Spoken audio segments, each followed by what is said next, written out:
জানবো যে মহিলাদেরকে কষ্ট দিলে, তাদেরকে আঘাত করলে কি ঘটে।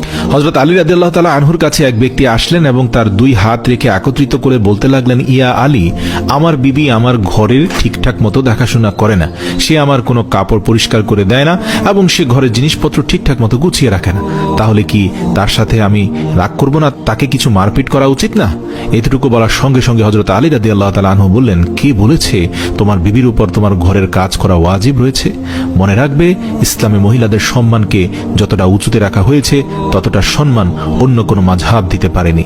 আমি আল্লাহ রাসূলের কাছ থেকে শুনেছি, মহিলাদের সবচেয়ে বড় দায়িত্ব হলো সে যেন তার সন্তানকে ভালোভাবে মানুষ করে এবং সে তার সন্তানের দেখাশোনা করে। কিন্তু যদি তার সন্তানের দেখাশোনা করার জন্য তার স্বামীর কাছে সাহায্য চেয়ে নেয়, তাহলে সেটিও চাইতে পারে। আর এখানে তুমি তাকে ঘরের কাজ করার জন্য বলছো। যদি মহিলারা তার নিজের খুশিতে ঘরের কাজ করে থাকে, সেটি তার দয়া, সেটি তার জন্য বাড়তি কাজ, আর সেটার জন্য তুমি শুকরিয়া আদায় করতে থাকো এবং তার প্রশংসা করো। আমি আল্লাহ রাসূলের মুখ থেকে শুনেছি, যে সময় মহিলারা নিজের ঘরের কাজ করে থাকে সে সময় আল্লাহ রাব্বুল আলামিন ফেরেশতাদেরকে পৃথিবীর মাটিতে নামিয়ে দেন আর বলেন, যতক্ষণ পর্যন্ত এই মহিলা তার স্বামীর ঘরের কাজ করতে থাকবে ততক্ষণ পর্যন্ত তুমি তার জন্য ইবাদত করতে থাকো, আমি এই সকল ইবাদত তার আমলনামায় যুক্ত করে দেব। সুবহানাল্লাহ।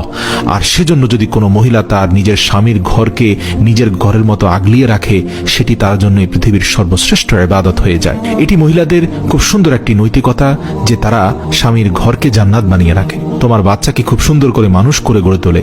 কিন্তু কেউ যদি কোনো মহিলার উপর জুলুম করে আর বারবার ঘরের কাজের জন্য পেরেশান করে বিরক্ত করতে থাকে, তার উপর অত্যাচার করে থাকে, তাহলে রোজ হাসরের দিন আল্লাহ রাব্বুল আলামিন সেই মানুষটির গর্দান ধরে টেনে নিয়ে আসবেন এবং তাকে কঠিন শাস্তি দিবেন।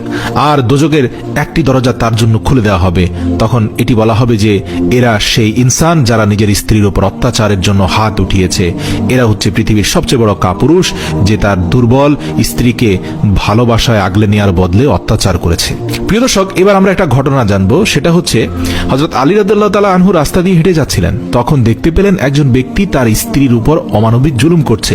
তখন হযরত আলী রাদিয়াল্লাহু তাআলা আনহু তার কাছে গিয়ে বললেন, হে ব্যক্তি, আল্লাহকে ভয় করো। তোমার পেরেশানি, তোমার দরিদ্রতা এবং তোমার রিজিকের বরকত কমে যাওয়ার কারণ একটাই, যে তুমি তোমার বিবির উপর জুলুম করছো। মনে রেখো, বিবির উপর জুলুমকারীর ঘরে আল্লাহর রহমত আসে না, বরকত আসে না, দারিদ্রতা তাকে আঘাত